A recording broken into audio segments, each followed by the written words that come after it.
Merci Serge de nous avoir conduits pendant ce premier temps qui se prolonge maintenant avec la prédication. Et tout d'abord la lecture de 3 passages dans le Nouveau Testament.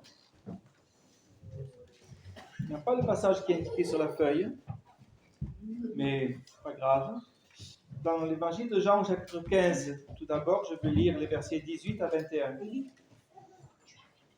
C'est dans ce chapitre un passage qui suit la parabole du cep et des sarments, auquel je ferai allusion dans quelques instants.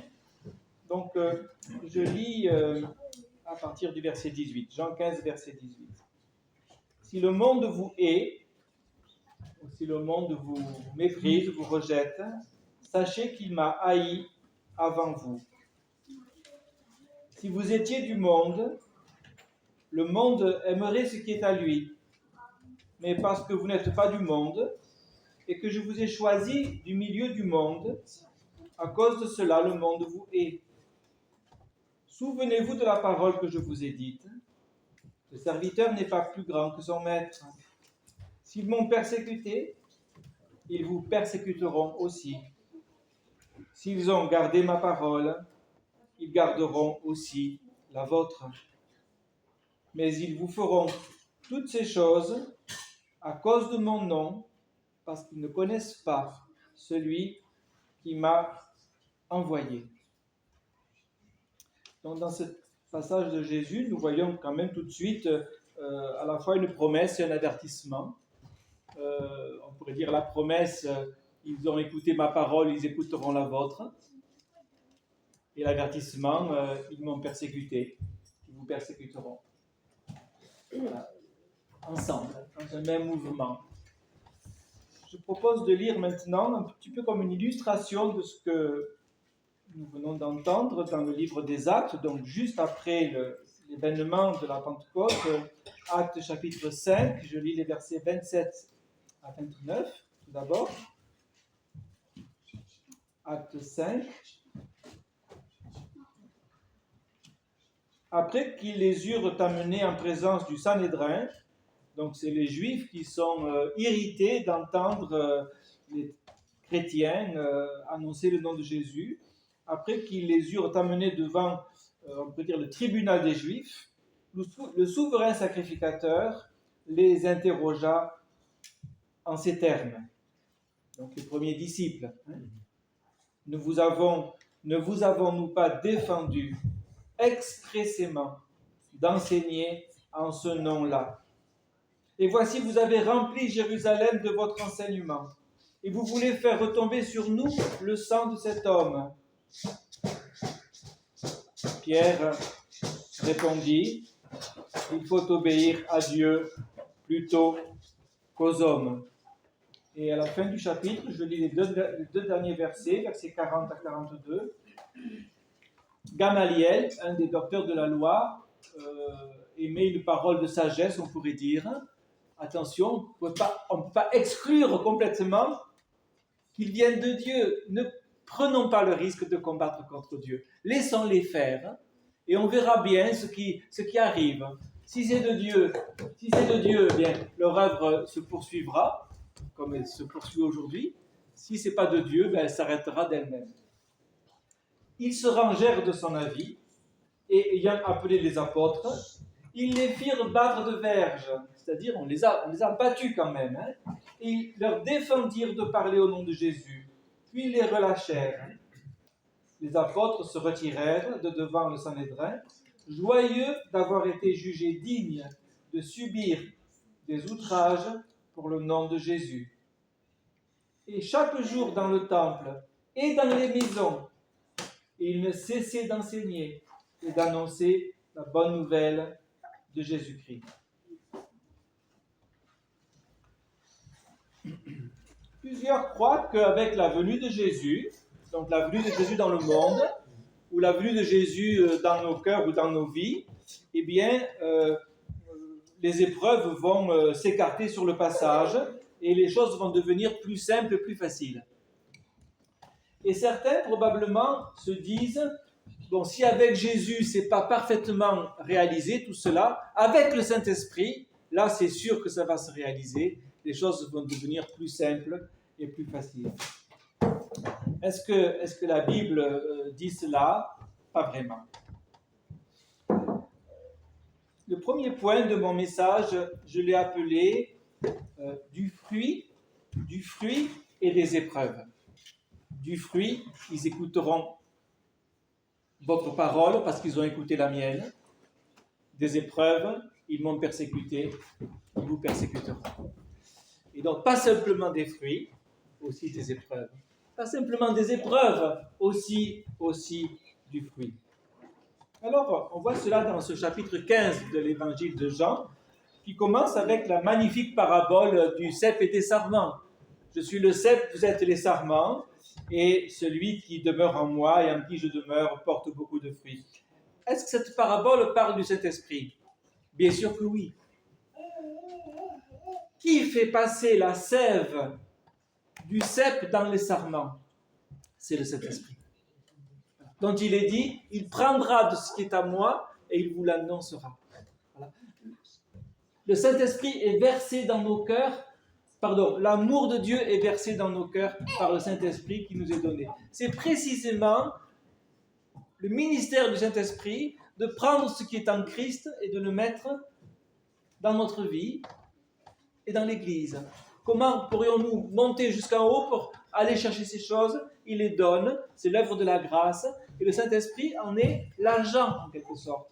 Donc, bien qu'il ne soit pas nommé dans ce passage, le Saint-Esprit est comment dirais-je, pris en compte, il est sollicité grandement. C'est lui qui fait couler la sève du cep dans le sarment, c'est la même sève, c'est la même vie, c'est le même amour, c'est la même joie, c'est la même capacité à subir des souffrances à cause de l'Évangile. Et donc c'est juste après ce passage de cette parabole magnifique que Jésus dit, eh bien, ils m'ont persécuté, ils vous persécuteront. Et là, je pose une question qui est un petit peu la question centrale, en quelque sorte, du message que j'ai voulu apporter ce matin. Est-ce que l'objectif principal, écoutez bien, est-ce que l'objectif principal de la venue de Jésus, de l'annonce de l'Évangile, de l'action du Saint-Esprit, est-ce que l'objectif principal est que nous soyons plus heureux? Pas vraiment. L'objectif principal, c'est que nous soyons fidèles et que nous soyons des témoins, comme cela a été rappelé déjà ce matin, de l'Évangile, de l'unique Évangile que Dieu a préparé, que Dieu a révélé, que Dieu a mis en œuvre.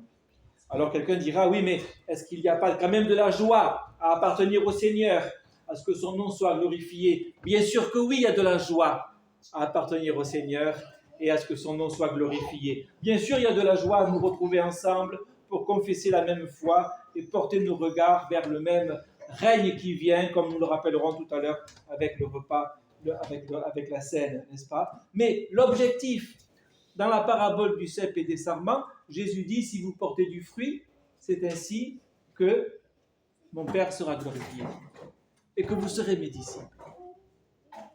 Donc la joie n'est pas exclue, mais ce n'est pas le but. La joie, c'est, on pourrait dire, la preuve qu'on est sur le chemin que Dieu a préparé pour nous. La joie, c'est la joie que le Saint-Esprit dispose dans notre cœur avec l'approbation de Dieu qui dit « c'est bien, bon et fidèle serviteur ». Et je me demande si sur la terre, il y a une joie plus grande que d'entendre « bon et fidèle serviteur ». J'approuve ta conduite, j'approuve ton attitude, j'approuve les paroles que tu as prononcées, j'approuve les sentiments de ton cœur, j'approuve tes décisions, j'approuve ton choix.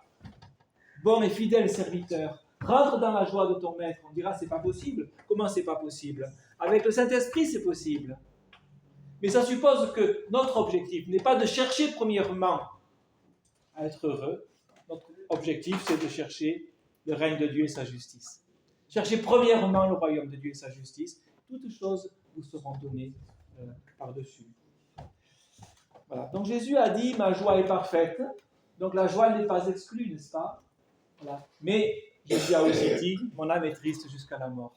Et nous savons que le parcours de Jésus a été marqué par beaucoup de souffrances. Et c'est pourquoi j'ai appelé ce premier point du fruit et des épreuves et du fruit. C'est important de le savoir. Encore un mot sur ce premier point. Après son baptême, le Saint-Esprit vient sur Jésus et apporte ce témoignage de la part du Père. Celui-ci est mon Fils bien-aimé, en qui j'ai mis toute mon affection, tout mon plaisir. Et juste après, le même esprit conduit Jésus dans le désert pour être éprouvé. Vous voyez comme c'est paradoxal. Et ce paradoxe, si nous ne l'acceptons pas, si nous ne l'intégrons pas dans notre conception de la vie, du monde, de la foi, eh bien, il va nous troubler plus d'une fois. On dira, voilà, j'ai prié pour que tout se passe bien, et voilà, j'ai cassé une soupière en porcelaine qui venait de mon arrière-grand-mère. Dire, mais j'ai pas demandé ça, j'ai demandé autre chose, mais voilà, ça arrive quand même. Et alors, j'ai cité ça un peu sottement, mais beaucoup de choses qui peuvent survenir qu'on n'a pas demandé, qui sont le contraire de ce qu'on a demandé. Seigneur, fais que tout se passe bien. Entre parenthèses, même les non-croyants peuvent dire Seigneur, fais que tout se passe bien. Et la prière du chrétien devrait être Seigneur, rends-moi fidèle. Et si tu me rends fidèle, si je marche dans les sentiers de la justice, c'est ça que ça veut dire être fidèle, hein, les sentiers de la volonté juste de Dieu, eh bien, même dans la vallée de l'ombre de la mort, je ne craindrai aucun mal. Vous voyez, ça n'a aucun prix. Ça, c'est le chemin, c'est l'expérience magnifique du chrétien qui, même quand c'est difficile, connaît l'approbation de Dieu dans son cœur, va bon et fidèle serviteur. Donc après le baptême, vous voyez, c'est pas tout simple. Et dans la vie des chrétiens, je l'ai connu plusieurs fois, après le baptême, c'est pas simple. Si une musulmane se convertit à Jésus-Christ, vous croyez qu'après son baptême, ça va être simple? Pas vraiment. Mais je cite la musulmane, mais je pourrais citer beaucoup d'autres situations, vous voyez. Donc voilà, après le baptême, Jésus a été conduit au désert. Et après la Pentecôte, et juste après la Pentecôte, mais presque pendant la Pentecôte, on commence par se moquer des disciples. Vous vous rappelez? On se moque des disciples. Ils sont pleins de vin doux. Ça veut dire qu'ils font n'importe quoi. Vraiment, laissons-les tranquilles, ou plutôt occupons-nous de choses plus importantes que ça. Et ça, c'est un discours qu'on pourrait entendre aujourd'hui un petit peu. Hein. Les chrétiens, c'est bon pour aider les migrants, c'est bon pour donner 1 euro aux pauvres, mais qui nous laissent tranquilles dans les affaires de la cité, dans les affaires de la vie courante, dans les lois de fin de vie et d'avortement et de tout ce que vous voulez. Laissons les chrétiens s'occuper des pauvres, mais qui ne viennent pas s'occuper des affaires de la vie courante, de la vie sérieuse, de la vie importante.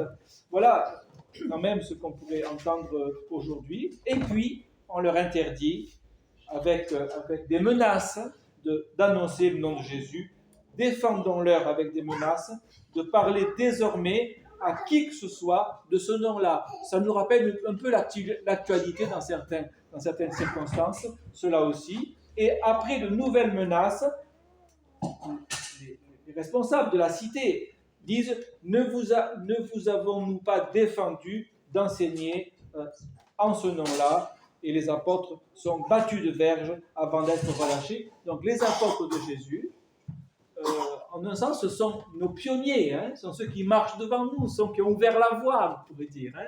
On peut dire quand même les apôtres de Jésus, eh bien il y a, comment dire cela, franchement, ils étaient 12, c'est pas 50 000, et puis quelle autorité ils ont eu, ils ont répandu l'évangile dans tout le bassin méditerranéen jusqu'à Rome, et encore au-delà, eh bien voilà, ils sont battus comme des malpropres, hein, comme des galopins, comme des sacripants, comme des vauriens, ils sont battus et jetés dehors avec des menaces, avec une forme d'intimidation.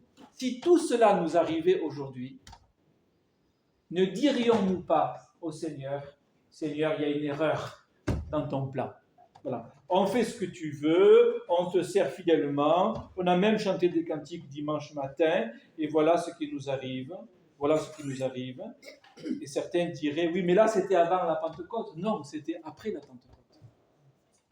C'était après l'ascension de Jésus. C'était après que le Saint-Esprit soit venu. Donc, en un sens, c'est dans le même temps que le nôtre. pratiquement. Les apôtres sont encore vivants, ce n'est plus le cas. Mais sinon, c'est la même période de temps que la nôtre que nous venons d'examiner là en quelques instants. Mon deuxième point, les points sont de plus en plus courts, je vous rassure. Mon deuxième point, je l'ai appelé, voilà, arrêtons de rêver. Arrêtons de rêver. Soyons prêts à souffrir. Quelques mots à ce sujet. Je suis surpris d'entendre dans certains milieux chrétiens aujourd'hui prononcer le mot rêve.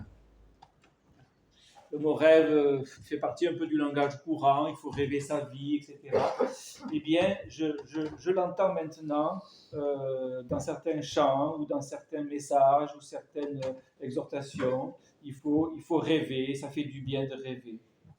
Voilà. Je ne pense pas que Jésus-Christ soit venu sur la terre pour nous dire exactement cela. Ayons des songes, si Dieu nous accorde d'avoir des songes, mais cessons de rêver. Le chrétien n'est pas un rêveur. Et les attentes sans fondement, les attentes qui ne correspondent pas à une promesse précise du Seigneur, les attentes sans fondement, les attentes trop grandes, les attentes trop pressées préparent beaucoup de fausses joies, beaucoup de désillusions, beaucoup de colère et beaucoup de dépression et beaucoup d'addictions pour essayer de se consoler de ce qu'on n'a pas reçu. Et donc, c'est pourquoi je le dis solennellement ce matin, le chrétien a abandonné ses rêves pour marcher selon l'Évangile, qui n'est pas l'annonce d'un rêve, qui n'est pas une utopie, pour reprendre un terme qu'on emploie quelquefois aujourd'hui. Alors, quelquefois pour m'endormir, je lis des poèmes, et là j'ai lu cette semaine un poème de Victor Hugo que j'avais plus relu depuis très longtemps, un poème de Victor Hugo qui s'appelle Lux, écrit dans la deuxième partie de sa vie. Dans la première partie de sa vie, Victor Hugo est plutôt un monarchiste, conservateur. Et puis, il fait beaucoup de spiritisme, etc. Je ne sais pas s'il y a un lien. Enfin, toujours est-il que dans la deuxième partie de sa vie, il devient un progressiste, il devient un socialiste, et il annonce la République comme étant une sorte de royaume de Dieu sur la terre. Et donc, je lis juste la dernière strophe de ce poème, pour illustrer la place que les rêves peuvent prendre parmi les hommes, et de quoi ces rêves sont suivis, malheureusement. Voilà. Je lis cette dernière strophe, elle est très belle, parce que c'est quand même Victor Hugo. Voilà. Au fond des cieux, un point scintille. Regardez, il grandit, il brille, il approche, énorme et vermeil. Ô République universelle, tu n'es encore que l'étincelle, demain tu seras le soleil. C'est bien dit, hein? Enfin, vous voyez, il parle à la République. Il parle à la République, vous voyez. Je ne sais pas si les habitants de Nouméa sont si contents de la République, finalement. Et donc, voilà. Est-ce qu'il imagine que 20 ans après, il y aura la guerre de 1870 et puis un peu après la guerre de 1914, toutes les deux extrêmement meurtrières. Et puis la révolution de 1917 et le goulag et des millions de chrétiens. Je suis en train de résumer l'archipel du goulag. 1200 pages. Voilà. C'est incroyable, quoi. Un ouvrier perd sa clé à molette, il prend 10 ans de camp. C'était pour le bonheur des hommes, quand même. Voilà. C'était pour le bonheur des hommes. Voilà. Et je pense au pape Paul VI qui proclame en 1963 à la tribune des Nations Unies « Plus jamais la guerre ». Plus jamais la guerre. Vraiment, on dira, ces chrétiens, ils sont formidables. Ils ont dit plus jamais la guerre. Le problème, c'est que Jésus ne dit pas plus jamais la guerre. Jésus dit, il y aura des bruits de guerre et des guerres. Ne soyez pas étonnés, il faut que ces choses arrivent. Alors, Jésus ne dit pas, la guerre c'est bien. Jésus ne dit pas, la guerre c'est bien, mais Jésus dit, il y aura encore des guerres. Il y aura des bons moments suivis de mauvais moments. Et il y aura des mauvais moments suivis de bons moments grâce à Dieu. Mais ces bons moments seront encore suivis de mauvais moments. Et c'est comme ça dans chacune de nos vies. Et c'est comme ça dans l'histoire de l'humanité. Et la Bible ne dit pas autre chose que cela. Et donc quand nous réclamons le retour de Jésus, ce retour sera précédé de tourments épouvantables. Et donc, vous voyez, à la fois nous demandons quelque chose de magnifique et en même temps, nous savons que des épreuves difficiles sont encore possibles. Laissons les hommes forger des rêves si cela leur fait du bien, mais laissons les rêves à ceux qui n'ont pas d'espérance, n'est-ce pas? Ce n'est pas du tout la même chose. L'évangile n'est pas un rêve pour nous aider à vivre. Je le redis, l'évangile n'est pas un rêve pour nous aider à vivre. Beaucoup d'incroyants pensent que c'est le cas et certains chrétiens le croient aussi. Pourquoi le Saint-Esprit nous a été donné? Pour que nous soyons des témoins fidèles, quoi qu'il arrive. Et que quoi qu'il arrive, la joie du salut reste dans notre cœur, même s'il nous fallait mourir pour le Seigneur. Ils les firent battre de verges, ils leur défendirent de parler au nom de Jésus, ils les relâchèrent. Les apôtres se retirèrent, joyeux d'avoir été jugés dignes de subir des outrages pour le nom de Jésus. Voilà ce que fait le Saint-Esprit. Je crois que je vais m'arrêter dans quelques instants. Je donnerai mes notes à Serge comme d'habitude pour quelques développements. Mais aujourd'hui, où l'homme est placé au centre de tout, eh bien, quand l'homme est placé au centre de tout, vous voyez, ça ne peut pas être le même horizon que quand Dieu est placé au centre de tout. Ça ne peut pas être le même horizon. Ça ne peut pas être la même lumière. Ça ne peut pas être le même directive, la même disposition de cœur. Et aujourd'hui, une des dispositions, c'est ce qu'on appelle l'épanouissement personnel. Donc, il faut se réaliser. J'entends une jeune femme chinoise dire, écoutez bien, c'est très révélateur, je n'ai pas le courage d'avoir des enfants, je veux profiter de la vie. Vous vous rendez compte de cette philosophie quand même? Je n'ai pas le courage d'avoir des enfants. Si votre maman avait dit ça, je n'ai pas le courage d'avoir des enfants, je veux profiter de la vie. Vous voyez la détresse, le désespoir qui est juste derrière et qui fait dire ça en disant, mais voilà, mangeons et buvons car demain nous mourrons. C'est-à-dire, il n'y a rien du tout, autant faire des feux d'artifice et puis boire un coup et puis encore un feu d'artifice et puis encore boire un coup. Vous voyez un petit peu le régime qui est proposé aux enfants d'aujourd'hui. Et cette semaine, j'entends qu'un grand nombre de jeunes filles entre 10 et 14 ans sont dans des dépressions faramineuses. J'entends ça sur France Inter quand même, pas sur radio je sais pas quoi, sur radio Courtoisie ou je sais pas quoi, sur France Inter. Une croissance exponentielle de jeunes filles particulièrement, de 10 à 14 ans, qui se retrouvent en psychiatrie, qui se font des scarifications, des automutilations, et qui sont très mal dans leur peau. Comment vont-elles grandir, ces jeunes filles? Et à cause de quoi cela? À cause de quoi?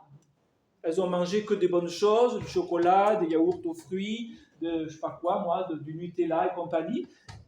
Donc, il manque quelque chose quand même. Il y a une carence de quelque chose. Une carence de quoi? Voilà. Bon. Le chrétien intègre à la joie de connaître le Seigneur la capacité de souffrir pour lui si Dieu le demande. Voilà. Rod Dreher, cet auteur que j'ai cité déjà peut-être ici, dit « Le seul évangile que nous avons appris est un évangile sans larmes ». Rod Dreher cite un pasteur tchèque du temps de la période communiste qui dit « Quand je rencontre des jeunes, je leur demande de me citer 3 valeurs pour lesquelles ils sont prêts à mourir. Et là, je vois la différence entre ceux qui sont sérieux et ceux qui ne le sont pas. » Est-ce que ça fait peur, cela? Pour le chrétien, ça ne fait pas peur. Voilà. Être puni parce qu'on a fait l'idiot, ça fait un peu peur. Mais être puni pour le nom de Jésus, c'est un sujet de joie. On ne le souhaite pas, on ne le cherche pas, mais on ne l'exclut pas non plus. Frères et sœurs, voilà ce que le Saint-Esprit rend possible dans la vie des chrétiens. Et je termine avec cette parole de l'apôtre Paul. On l'a lu cette semaine à la clinique Bonnefond à Alès pour le temps de prière. « Toi donc, mon enfant, dit Paul à Timothée, fortifie-toi dans la grâce qui est en Jésus-Christ, souffre avec moi comme un bon soldat de Jésus-Christ. » Voilà, que le Saint-Esprit nous rende fidèles là où il nous a placés. Je prie un instant. Seigneur, merci de nous rejoindre encore avec ta parole et de nous tendre la main, de nous rattraper quand nous nous égarons et de nous conduire dans la voie que tu as préparée pour nous. Et nous voulons dire par la foi, Seigneur, c'est une joie de marcher avec toi, quoi qu'il arrive. Bénis ce temps de culte, bénis ce repas que nous allons partager maintenant et équipe-nous pour la marche, pour le service, avec ton secours, avec ton esprit, Seigneur. Amen.